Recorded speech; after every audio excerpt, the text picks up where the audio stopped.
ಬಾಗ್ಲಿದೆ, ಕತ್ರಿ ಬಾಗ್ಲು. ಸರ್ ಇದು ಅಕ್ಕ ತಂಗಿ ಹೊಂಡ ಸರ್. ಅಕ್ಕ ತಂಗಿ ಹೊಂಡ ಅಂದರೆ ಮಧ್ಯದಲ್ಲಿ ಗೋಡೆ ಇದೆ, ಗೋಡೆಯಿಂದ ಈ ಕಡೆ ಇರೋ ಅಕ್ಕನ ಹೊಂಡ, ಗೋಡೆ ಆಚೆ ಕಡೆ ಇನ್ನೊಂದಿದೆ ತಂಗಿ ಹೊಂಡ ಸರ್. ಅಕ್ಕ ತಂಗಿ ಹೊಂಡ ಅಂದರೆ ಕೊನೆಯ ರಾಜನಿಗೆ ಇಬ್ಬರು ಹೆಂಡತಿಯರು, ಪದ್ಮಮ್ಮ ನಾಗತಿ ಮತ್ತು ಬಂಗಾರವ್ವ ನಾಗತಿ.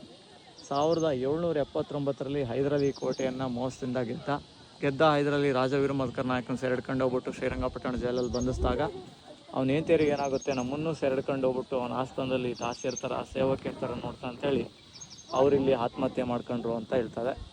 ಆಗ ಇದು ಅಕ್ಕ ತಂಗಿ ಹೊಂಡ ಆಯಿತು. ಅದಕ್ಕಿಂತ ಮುಂಚಿತವಾಗಿ ಕುಡಿಯುವ ನೀರಿನ ಕೊಳಗಳು ಅಥವಾ ಹೊಂಡಗಳು.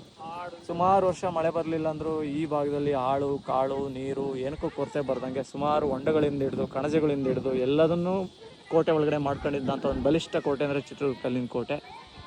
ಮೋಸವನ್ನು ಮಾಡಿ ಕೋಟೆಯನ್ನು ಗೆದ್ರು ಬಿಟ್ಟರೆ ನೇರವಾಗಿ ಗೆದ್ದಿರೋಂಥ ಇತಿಹಾಸ ಇಲ್ಲ. ಇದು ಅವೇದ್ಯ ಕೋಟೆಗಳು ಅಂತ ಬಂದರೆ ನಮ್ಮ ಚಿತ್ರದುರ್ಗದ ಕಲ್ಲಿನ ಕೋಟೆನೂ ಅವೇದ್ಯ ಕೋಟೆ ಅಂತಲೂ ಹೇಳ್ಬೋದು. ಸೊ ನೇರವಾಗಿ ಗೆದ್ದಿರೋಂಥ ಇತಿಹಾಸ ಇಲ್ಲ ಸರ್. ಅಲ್ಲೊಂದು ದೇವಸ್ಥಾನ ಕಾಣುತ್ತೆ, ವೇಣುಗೋಪಾಲ ಸ್ವಾಮಿ ದೇವಸ್ಥಾನ ಸರ್. ಆ ದೇವಸ್ಥಾನ ಮುಂದ್ಗಡೆ ಹೊಂಡ ಇದೆ, ಗೋಪಾಲ ಸ್ವಾಮಿ ಹೊಂಡ. ಸುಮಾರು ವರ್ಷ ಮಳೆ ಬರೆದಿದ್ರು ಬದ್ದ ಇರೋಂಥ ಸುಮಾರು ಹಳೆ ಕಾಲ ರಾಜರ ಕಾಲದ ಹೊಂಡ.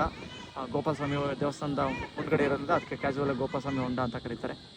ಬೆಟ್ಟದ ಮೇಲ್ಗಡೆ ಮಳೆ ಬಿದ್ದರೆ ಆ ನೀರು ಪೂರ ಅಲ್ಲಿಗೆ ಬರುತ್ತೆ. ಅಲ್ಲಿಂದ ಹೆಚ್ಚು ನೀರು ಅಕ್ಕನೋಡಕ್ಕೆ ಬರುತ್ತೆ.